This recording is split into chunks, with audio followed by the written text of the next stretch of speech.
Эгер бала менен бир жакка барыш керек болуп атса, анда баланы алдыңкы орундукка отургузуп коюп, музыканын үнүн катуу чыгарып коюп, чогуу бийлеп кетсеңер болот.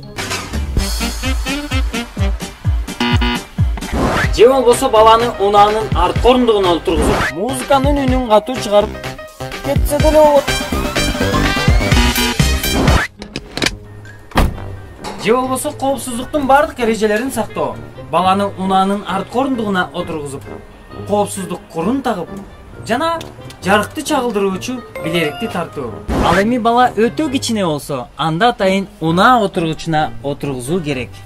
Урматтуу ата-энелер, бизди коопсуздук куру менен курчап коюуну унутпаңыздар. Бул кадам биздин өмүрүбүздү сактап калат.